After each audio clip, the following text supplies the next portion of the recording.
ආයුබෝවන් මට මෑතකදී එක්තරා විද්‍යුත් මාධ්‍ය ජ්‍යොතිෂ වැඩසටහනකින් ඇහුණ කරුණක් ගැනයි මම මේ කියන්න යන්නේ. ඒ වැඩසටහනේ ආරාධිත ඇත්තටම ආරාධිත නෙවෙයි. එයාලා channel එකට සල්ලි ගෙවලා තමයි වෙලාව වෙන් කරගෙන ඒ වැඩසටහන කරන්නේ. ඒ ජ්‍යොතිෂවේදියාගෙන් එක් කාන්තාවක් ඇහුවේ තමන්ගේ දරුවගේ කේන්දර සටහන ගැන. ඒ දරුවාට මේ වෙනකොට තියෙන අපල තත්ත්වයන් ගැන. ඒ ජ්‍යොතිෂවේදියා ඒකට දුන්නේ අපූර්ව උත්තරයක්. ඒ දරුවාට දැන් රාහුගේ මහදශාව පවතින නිසා රාහු අපලයට පිළියම් 60ට ගෝමේද ගලක් අල්ලපු මුද්දක් පැලඳීමත් වැටකේ මල් පූජා කිරීමත් වැටකේ පඳුරකට සාත්තු කිරීමත් කළ යුතු බව තමයි ඒ ජ්‍යොතිෂවේදියා කිව්වේ. මම නිතර කේන්ති ගන්න කෙනෙක් නෙවෙයි. කේන්ති ගන්න තරම් කාරණා මගේ ජීවිතේ සෑහෙන අඩු නිසා. ඒ වුණත් එක්තරා කාරණාවකට නම් මට උපරිමයටම කේන්ති එනවා. ඒ ජ්‍යොතිෂය වගේම গুপ্ত ශාස්ත්‍ර ගැන සමහරු එක්ස්පර්ට්ලා වගේ රඟපාලා මාධ්‍ය ඉස්සරහට ඇවිත් මිනිස්සුන්ට පට්ටපල් බොරු කියලා නොමග යවන එක. ජ්‍යොතිෂය හා গুপ্ত ශාස්ත්‍ර කියන්නේ මිනිස්සුන්ගේ ජීවිත ඇති කරන්න හෝ නැති කරන්න පුළුවන් විෂයන්. හරි දේ මොකක්ද වැරදි දේ මොකක්ද කියලා වෙන් කරගන්න බැරි තරමට මිනිස්සු මම්මුලා වෙලා ඉන්න නිසා බොරු කියලා රවට්ටන කපටින්ට තවත් පහසුයි. වැරදි උපදේශකින් කෙනෙක්ගේ ජීවිතේ කාලකන්ණි කරන්න පුළුවන්කම තියෙනවා. මාස 6න් අවුරුද්දෙන් බ්‍රොයිලර් ක්‍රමයට හැදිච්ච ජ්‍යොතිෂ විශේෂඥයෝ ඊට පස්සේ කිසිදාක ඉගෙන ගන්න උත්සාහ කරන්නේ නැහැ. බිස්නස් එක පටන් ගත්තට පස්සේ ඉගෙන ගන්න වෙලාවක් නැහැ. ඒක තමයි ඉතින් ඒ කාරණාව. හරි හැටි ශාස්ත්‍රයේ ඉගෙන නොගෙන තවත් කෙනෙකුගේ දෛවයට අත තියන එක සාහසික අපරාධයක් මට අනුව නම්. ওই ටික කියන්න හිතුනේ මම මේ ටිකේ අහපු දැකපු දේවල් නිසා. ශනි මාරුවක්, ගුරු මාරුවක්, රාහු කේතු මාරුවක් ළඟ ළඟ වුණා. තවත් මාරු වුණා. නමුත් මේ තමයි ප්‍රධාන ඒවා. ඒ නිසා මේ ටිකේ ශනි ගුරු රාහු කේතු ගැන හැම තැනින්ම විශේෂඥ මත පළ වෙනවා. ඒ මාරුත් එක්ක ඇති වෙන්න පුළුවන් භයංකර දේවල් ගැන සමහරු කියනවා. ඒ වගේම ඒ භයංකර දේවල් වලින් මිදෙන්න කරන්න ඕන දේ ගැන සමහරු උපදෙස් දෙනවා. ග්‍රහ මාරු අපිට නවත්තන්න බෑ. ඒවා වලින් හොඳ හෝ නරක ඵල ලැබෙනවා නම් ඒවා අත්විඳලා දැක ගන්න පුළුවන්. ඒත් පිළියම් වලින් පුළුවන්කම තියෙනවා මොන අපලේ වුණත් සරබාල කරගන්න. හැබැයි හරි අපලෙට හරි පිළියම කරන්න ඕන. එතකොට තමයි අපලය පළදීම අපේ අතට අරගෙන හසුරවන්න පුළුවන් වෙන්නේ. අපි බලමු අර ගෝමේද ගලක් තියෙන මුද්දේ කතාව ගැන. ඒක දාන්න කිව්වේ දැන් රාහු දසාව තියෙන නිසා ඒ දරුවට. ඒ මුද්ද දාන්න කිව්වේ රාහු දසාව තියෙන නිසා ඒ රාහු අපලෙට. අන්න එහෙම යා කිව්වේ. රාහු දසාවක් කියන්නේ රාහු අපලයක් කියලා හිතන්නේ ජ්‍යොතිෂයේ පෙරපාසල් අධ්‍යාපනයවත් නොලබපු අය. ජ්‍යොතිෂයේ යාන්තම් හරි අතපත ගාපු අය දන්නවා රාහු අපේ ජීවිතවලට මොනතරම් වැදගත් ග්‍රහයෙක්ද කියලා. මිනිස්සු විවාහ වෙද්දී රාහු කාලේ මග අරින්න උත්සාහ කරනවා. ඒත් ලෝකේ වෙන විවාහ 60%ක්ම වෙන්නේ රාහු කොහෙන් හරි සම්බන්ධ වුණ වෙලාවක. රාහු ඒ තරමටම අපේ ජීවිතවලට වැදගත්. ඒ වගේම ජ්‍යොතිෂයේදී රාහු සැලකෙන්නේ රජුන් තනන ග්‍රහයා හැටියට. සමහර මෝඩ මිනිස්සු නම් කියන්නේ රාහුට ඔළුවක් නැහැ කියලා. රාහු කියන්නේ ඔළුව තියෙන ග්‍රහයෙක්. රාහු ගැන වැරදි කියවීමක ලිං ඇතුලේ ජීවත් වෙන කේවට්ට ජ්‍යොතිෂවේදියෝ ඉන්නේ. ඒ නිසා තමයි ඒගොල්ලෝ හිතන්නේ රාහුට ඔළුවක් නැහැ කියලා. ගෝමේද ගලකින් නියෝජනය වෙන්නේ රාහුගේ ගුණය තමයි. ඒ නිසා තමයි රාහු සම්බන්ධ පිළියම් වලදී ගෝමේද ගලක් ගැන කියන්නේ. ඒත් ඒක ගොඩක් දෙනෙක් නොදන්න, ගොඩක් දෙනෙක් නොසලකා හරින හරිම දිග කතාවක්. කෙටියෙන් අරගන්න ගියොත් ඇත්තටම වෙන්නේ අපරාධයක්. ගෝමේද විතරක් නෙවෙයි ඕනෑම මැණික් ගලක් තෝරගන්න, පළඳින්න නිසි ක්‍රමවේදයක් තියෙනවා. වාචාල ජ්‍යොතිෂවේදී කේවට්ට පඬිතෙක් හිතට ආව පළියට කිව්වට එහෙම මැණික් ගල් පළඳින්න ගියොත් අමාරුවේ වැටෙන්නේ මැණික පළඳින කෙනා. මං ඒ ගැන පැහැදිලි කරන්නම්. දෙතුන් පාරක් අහලා හරි මං කියන දේ අවබෝධ කරගන්න බලන්න. මම මේ කියන දේ වෙන මොනම ජ්‍යොතිෂවිදියෙක්වත් ඔබට කියන්නේ නැහැ. දන්නේ නැති නිසා. අපි කතා කරන්නේ රාහු හා ගෝමේද ගැනනේ. කේන්දරේ පිහිටලා තියෙන විදිහට රාහු ඉන්න පුළුවන් ආකාර ගොඩක් තියෙනවා. උදාහරණයක් ඇටියට අපි බලමු රාහු ඔබේ කේන්දරේ පළමුවන කොටුවේ ඉන්නවා කියලා. එහෙම ඉන්න එක හොඳද නරකද? ඔබට මොකද හිතෙන්නේ? ඔන්න ඔබට රාහු මහදශාවක් ලබනවා. ජ්‍යොතිෂ කේවට්ටෙක් ඔබට කියනවා ඔන්න ඔබට රාහු අපලේ පටන් ගත්තා. ගෝමේදයක් දාන්න කියලා. රාහු අපලට ඔබත් බයනේ. ඔබ ගෝමේදයක් දාගන්නවා. රාහුගේ ගුණේ තියෙන ගෝමේද ගලක් දාන්නේ රාහුගේ ගුණය වැඩි කරන්න. රාහු තව ටිකක් බලවත් කරන්න.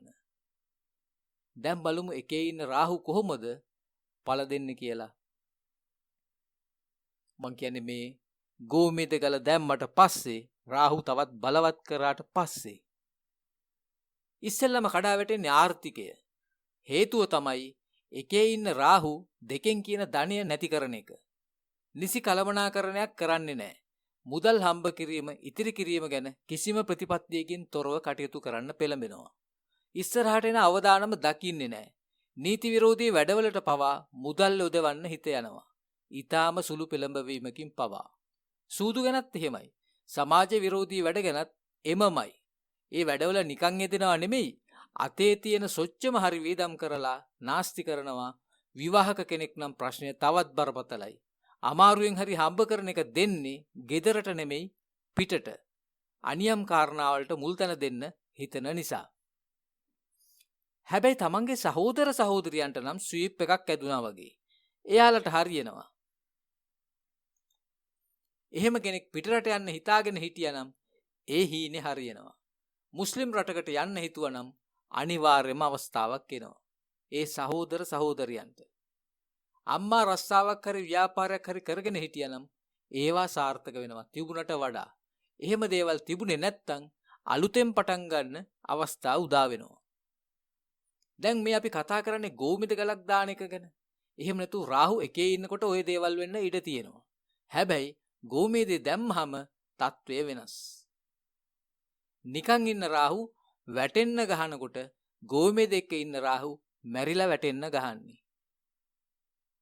මං ආපහු කියන්න. නිකන් ඉන්න රාහු වැටෙන්න ගහනකොට ගෝමේද එක්ක බලවත් වෙලා ඉන්න රාහු මැරිලා වැටෙන්න ගහන්නේ. ආපහු රාහු එකේ විස්තරයට. ඔබට වැඩුණු දරුමල්ලු ඉන්නවා නම් එයාලාව අධ්‍යාපනයට හෝ වෙනයම් දෙයකට හෝ විදේශයකට යවන්නත් ඔබට අවස්ථාවක් උදා වෙනවා. ඉබේ වෙන්නේ නැහැ. එහෙම දෙයකට ඔබ උත්සාහ කරනවා නම් ඔබට දරන්න වෙන්නේ සුළු ආයාසයක් විතරයි. ඒ දරුවන්ට මෙහෙට වඩා විදේශයකදී සාර්ථක වෙන්නත් පාර හැදෙනවා. ඒ වගේම තමන්ගේ කටයුතු වලදී ගුරුකම් වගේ දේවල් වලටත් පොඩ්ඩක් යොමු වුණා නම් හොඳයි වගේ අදහස් ඔබට එන්න පුළුවන්. මේ පිහිටම ඔබේ හතුරන්ට නම් හොඳම නෑ. ඔබට හතුරුකම් කරන අය, හිරිහැර කරන අය, ඔබේ වැඩ කටයුතුට බාධා කරන අය, සියදිවි නසා ගැනීම වගේ අසාමාන්‍ය ආකාරයේ මරණවලට ගොදුරු වෙන්නත් පුළුවන්කම තියෙනවා. ඒ හතුරුනේ හතුරෙක් නොවුනත් ඔබේ මොනතරම් ආදරණීයෙක් වුණත් අම්මගේ පැත්තෙන් මාමා වෙන අයත් සියදිවි නසා ගැනීම හෝ වෙන ආකාරයක අසාමාන්‍ය මරණයකට මුහුණ පාන්නත් හොඳට ඉඩකඩ තියෙනවා. ඔබ හෝ ඔබේ කිසිම කෙනෙක් කිසිම දවසක හිතන්නේවත් නැහැ ඔබ දාපු ගෝමේද ගල නිසා තමයි හිටි හැටියේ මාමගේ වීසා කැන්සල් වුණේ කියලා.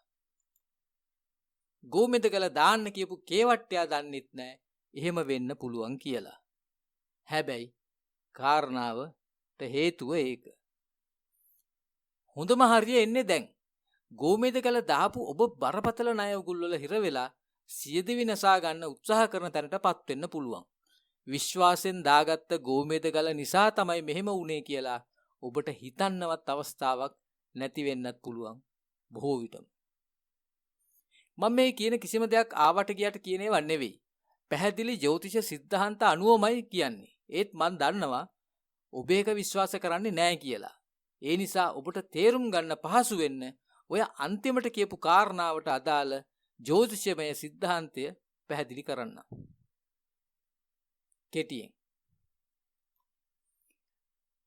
රාහු කියන්නේ සියදිවි නසා ගැනීම නියෝජනය කරන ග්‍රහයා. ණය ගැන කියන්නේ කේන්දරේ 6 වැන්න. 8 වැන්න කියන්නේ මරණය ගැන කියන තැන. 6 වැන්නෙන් 8 වැන්න කියන්නේ කේන්දරේ 1. ඒ කියන්නේ ඔබේ ලග්න කොටුව. ඉතින් එතන ඉන්න රාහු ණය නිසා සියදිවි නසාගෙන මරණයට පත් වෙන තැනට ඔබට වැඩ සිද්ධ කරන්න පුළුවන්කම තියෙනවා. ඒකට හේතුව තමයි ගෝමෙද ගලක් දාලා රාහුගේ ගුණය පුළුවන් තරම් වැඩි කරලා රාහු යාගේ යහපත් දේවල් වැඩි කරලා දෙනවා වගේම අයහපත් දේවලුත් උපරිමයෙන්ම දෙන තැනට ඔබව පත් කරගෙන ඉන්න එක. පැහැදිලිද? ඔබට ගෝමේද දාන්න කියපු කේවට්ටාචාර්යතුමා එහෙම දෙයක් ගැන ඔබට කිව්වේ නෑ නේද? මම ඔය කියපු අනිත් විස්තරත් කිව්වේ ඔය විදියටම තමයි. නිවැරදි ජ්‍යොතිෂ සිද්ධාන්තවලට අනුව. ඒ දේවල් තව ඉවර නෑ. එකේ ඉන්න රාහු විවාහයට බාධා ඇති කරන්න පුළුවන්. ඒ වගේම ಜಾති කුල ආගම් වෙනසක් එක්ක විවාහ වෙන්න ඉඩ සලසන්න පුළුවන්. ඒත් එක්කම පෞල් පරම්පරා බාධා ඇති වෙන්න පුළුවන්. ඒ පෞල් පරම්පරා බාධා උපක්‍රමශීලීව ජය ගන්න උත්සාහ කරන එක ඔබේ වැඩක්. හැබැයි ඔබ ගෝමේද ගලක් දැම්මොත් ඔබේ උත්සාහයෙන් වැඩක් නොවෙන්න පුළුවන්. ඒ රාහු විවාහයට බරපතල බාධා ඇති කරන නිසා. ඒ වගේම ඔබ වංචාවලට රවටීම් වලට හසු වෙන්න ඉඩකඩ මතුවේවි. රාහු එකේ ඉන්නකොට එහෙම අවස්ථා ඇති වෙන්න පුළුවන්. ඒත් ඔබට ස්මාර්ට් වෙලා සාමාන්‍ය තත්ත්වයෙන් ඉන්න රාහුව ජය ගන්න පුළුවන් වේවි. හැබැයි ගෝමේද ගල දැම්මට පස්සේ ඔබට රාහුව පරද්දන්න පුළුවන් වෙන එකක් නැහැ. එතකොට රාහු කරදර ප්‍රශ්න ගේන්නේ ඔබට කිසිම chance එකක් නොදී අනපේක්ෂිතවම නිසා. ජීවිතයේ වාසනාව කියලා දෙයක් නැහැ කියලා හිතන තැනට ඔබපත් වෙන්න පුළුවන්. ඒ ආර්ථික අහේනි වගේම අවාසනාවත් ඔබට නොදන්වාම තකහනියක් ඔබේ ගෙදරට එන නිසා. වෘත්තීයමය ගැටලු වැල නොකැඩී ඇති වෙන්න පුළුවන්. ඒවාට මුහුණ දෙන්න අපහසු වෙන්නේ ඒවා ක්ෂණිකව මතුවෙන නිසා. නමුත් විදේශගත වෙන්න අවස්ථාව ලැබුණොත් ඒ අපහසුතා යම් තාක් දුරට මග ඇරේවි. ඒ වගේම පියවුරුමෙන් හම්බ වෙන දේවල් සම්බන්ධව කනගාටුදායක අත්දැකීම් වලට මුහුණ දෙන්න සිදු වේවි. එහෙම දේවල් නොලැබුණා නම් හොඳයි කියලා ඔබට හිතේවි. ඉතින් ඔය කිව්වේ රාහු කේන්දරේ එකේ පාඩුවේ ඉන්නකොට කාගේ හරි කීමකට රාහු අපලයක් තියෙනවා කියලා හිතලා ගෝමෙද ගලක් දාගත්තාම වෙන දේ. රාහු දෙකේ ඉන්නකොට ওই කාරණා ඊට වඩා ගොඩක් වෙනස්. ඒ වගේම කේන්දරේ 3 4 5 වගේ 12 වෙනකල්ම කොටුවල ඉන්න රාහු දෙන්නේ විවිධ වෙනස් ප්‍රතිඵල. ඔබ දකින්න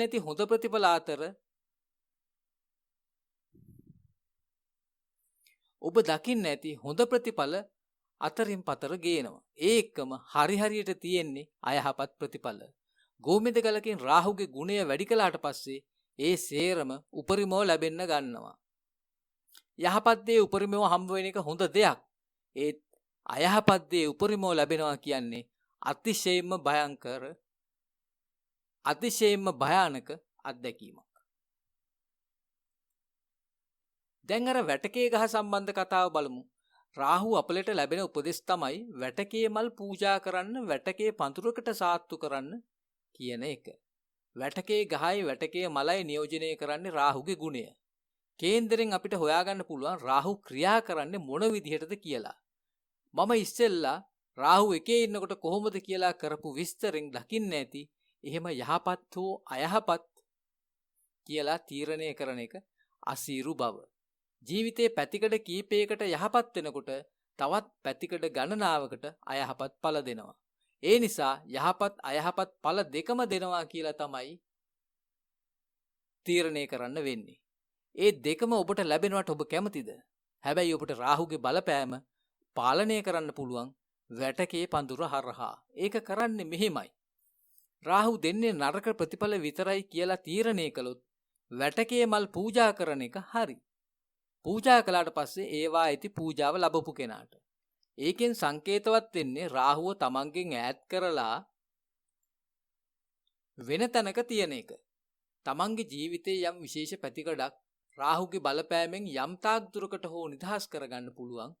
එහෙම රාහුගේ අයහපත් බලපෑම් නැති වෙනවා වගේම රාහුගෙන් ලැබෙන්න තියෙන යහපත් දේවලුත් ඒකම නැතිව යනවා.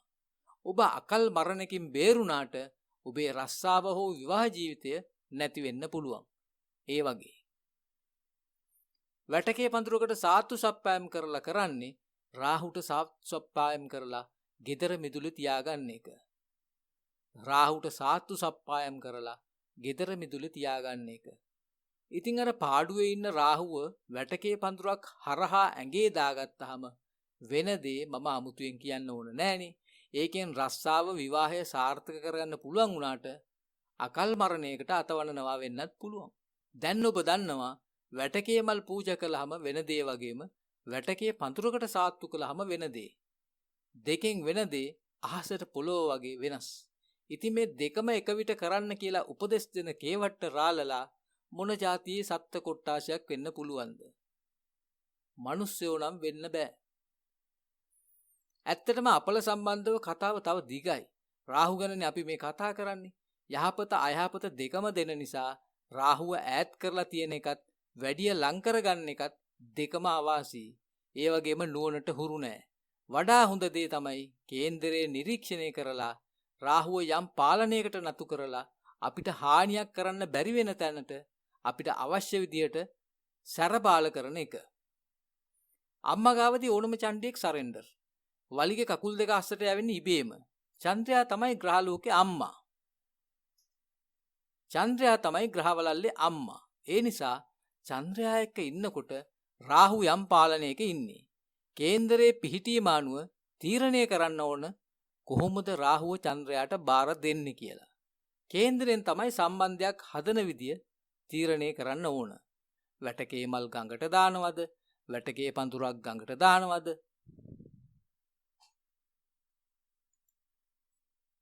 වැටකේ මල් වතුර භාජනයක දාලා ගෙදර තියාගන්නවද? ඒ වගේ කරන්න ඕන හරි දේ කේන්දරයේ අනුව තීරණය කරන්න පුළුවන්. මම මේ කරන්නේ ජ්‍යොතිෂ පාඩමක් නෙවෙයි. ජ්‍යොතිෂය හරහා අපිට වර්ධින තැන්, වරද්දන තැන් ගැන ඔබට පුංචි අවබෝධයක් දෙන එක. අම්මට වගේම ගුරුවරයාටත් චණ්ඩි කීකරුයි. අම්මා වෙනුවට ඒ දේ ගුරුවරයාට කරන්න පුළුවන් නම් චන්ද්‍රයා වෙනුවට අපිට ගුරු පාවිච්චි කරන්න පුළුවන්. වැටකේ මල් දෙකක් අරන් පූජනීය තැනකට පූජා කරලා එකක් එතනම තියලා එකක් ගෙදර ගෙනින් තියාගන්න වගේ දෙයකින් ඒක අපිට කරන්න පුළුවන්. පූජා කරන තැනත් කොයි වගේද කියලා කේන්දරයෙන් බලන්න පුළුවන්. අපේ අරමුණ රාහුව පාලනය කරන එක. ඒ නිසා Tamanට හිතෙන විදියට පන්සලකට ගිහින් වැටකේ මල් පූජා කරන එක කිසිම වැඩකට නැති දෙයක් වෙන්න පුළුවන් බොහෝ විට. තිස්සම ගෝමේද වැටකේ ගැන කියනවා ඇහුණත් මේ විදියට රාහු අපලේ සමනය කර ගැනීම සඳහා රාහු නියෝජනය කරන පොල්, බාර්ලි, අබ, රාබු, ඉඟුරු, ව්‍යාජ කාසි වගේ දේවලුත් යොදා ගන්න පුළුවන්. ඉතින් දැන් ඔබ දන්නවා රාහු අපලයකදී මොකද වෙන්නේ, මොනවද කරන්න ඕන කියලා. ඒ කරන දේවල් කේන්දරෙන් කේන්දරයට වෙනස්. ගෝමේද ගලක් අල්ලපු මුද්දක් දාන්න, වැටකේ මල් පූජා කරන්න, වැටකේ පඳුරකට සාතු සප්පායම් කරන්න කිව්වට කරන්න ඕන දේ, කරන්න තියෙන දේ ඒ තරම් සරල නෑ. ඔබට දැන් සතුටු වෙන්න පුළුවන් කාරණාවකුත් තියෙනවා. මම ඔය කියපු කාරණා ගැන මේ තාක් කිසි කෙනෙක් කතා කරලා නෑ. යම් යම් අවස්ථාවල මම්ම ඒ ගැන සමහර තැන්වල කියලා තියෙනවා මිසක්. ඉතින් ලංකාවේ නමගිය ජ්‍යොතිෂවේදියෝ බොහොමයක් නොදන්නා වැදගත් කාරණා සෑහෙන ප්‍රමාණයක් ඔබ දැන් දන්නවා. ඊට පස්සේ කාටවත් ඔබ රවට්ටන්න දෙන්න එපා. හැමදේම ප්‍රශ්න කරන්න. අපල ගැන කියද්දි අහන්න කොහොමද අපලේ ක්‍රියාත්මක වෙන්නේ කියලා. ඒ වගේම කියන පිළියම් වලින් අපලේ සමනය වෙන්නේ කොහොමද කියලා අහන්න. කියන දේවල් ගැන සැක හිතුනොත් මට කොමෙන්ට් කරන්න. මට ඇත්තටම කියලා දෙන්න ඕන උනේ රාහු ගැන. මම මුලදිම කිව්වා වගේ රාහු ගැන කොච්චර කට්ටිය කතා කළත් රාහුව හඳුනගෙන නෙවෙයි ඒ කතා කරන්නේ. ඒත් මට ඕන වුණා සේරටම කලින් මේ පිළියම් ගැන කතා කරන්න. ඒක පරක් වුණොත් ඔබයි අමාරුවේ වැටෙන්නේ වැරදි උපදෙස් වලින්. ඉදිරියේදී අපි කතා කරමු රාහු ගැන. ඉක්මනින් ආපහු හම්බ වෙමු. ආයුබෝවන්.